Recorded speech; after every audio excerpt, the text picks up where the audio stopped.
On immigration, some legal scholars believe you can get rid of birthright citizenship without changing the Constitution. With an executive order. Exactly. Right.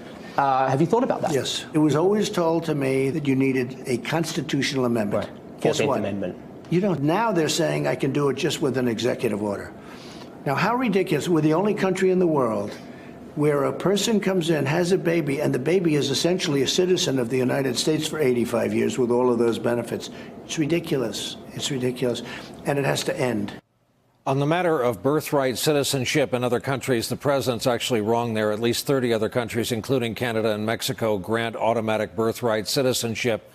We learned about Trump's latest plan to essentially do away with this 14th Amendment 1 week before the midterms and on the eve of his 6-day 11-rally campaign sweep. Earlier tonight, the White House was asked about the timing of this birthright announcement. Is this just a way to whip up the base ahead of the midterms? No, because if only the base had voted for him, he wouldn't be president. So I think I understand that that's like the Sesame Grover word of the day, that and fear and some other stuff. But no, it's not whipping up the base. There are constitutional scholars who say the 14th Amendment has been misinterpreted, and actually the Supreme Court has never gave a solid opinion on this.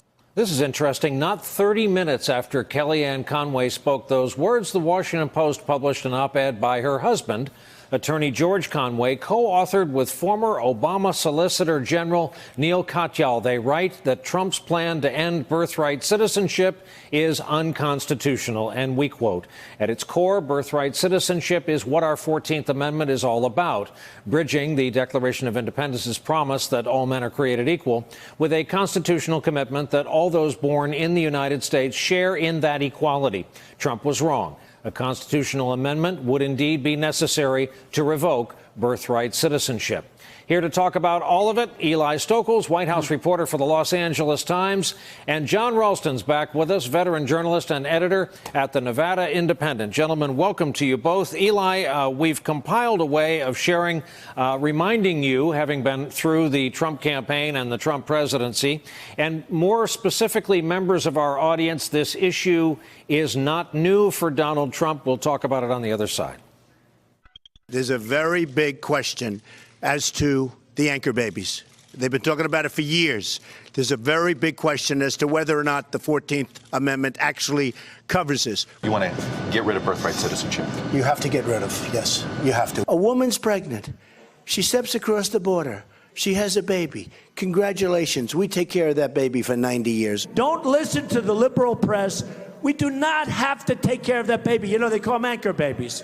We do not have to take care of that baby. Okay? For 85 years. So, Eli, this wouldn't have anything to do with the midterms, you don't think? Oh, never, Brian. No. I mean, look, you're right. Those clips do show that this is something that the president has felt strongly about for a long time and has brought up at various points. Immigration is obviously his number one issue. It's what galvanized support for his campaign 3 years ago when he launched the campaign by talking about Mexicans bringing rapists to the country. He's always used fear of others, of different minority subgroups, Chinese people taking American jobs. There was the Muslim ban. Now there's the caravan.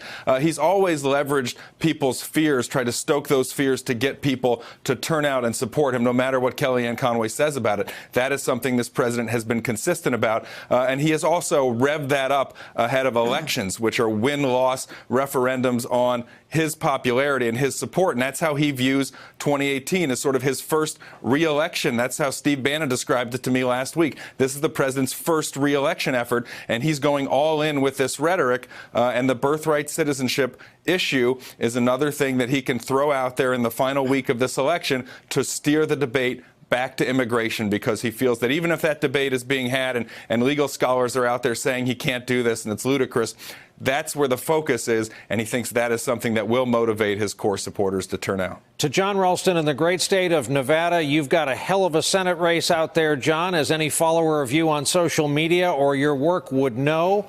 Nevadans, as they say on the Farmers Insurance commercial, also know a thing or two about immigration. How is this likely to go over there?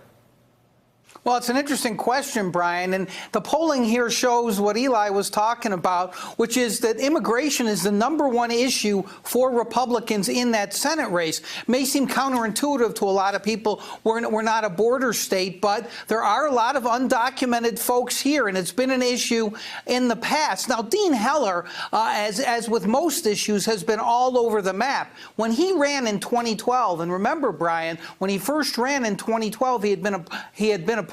He only won by 12,000 votes, and he lost the Hispanic vote here by 4-1. Before he saw those results, Brian, he was against anchor babies. He used that term, which is considered offensive to some Hispanics. He was against the DREAM Act. He said that birthright citizenship made less sense today than it did when the 14th Amendment was passed. Then he woke up the day after the election, saw the changing demographics, and suddenly he was for comprehensive immigration reform. But so I have to believe that Dean Heller, who's hiding from this now and not saying anything about what the president has said, is just absolutely mortified that the president is doing this. Or is he, Brian? Is he happy that the president is going to help get out the base? Early voting here shows the Republicans are trailing. Maybe this will help get out the base in rural Nevada. This is the divide in this country. It's the divide in Nevada as well, Brian. It's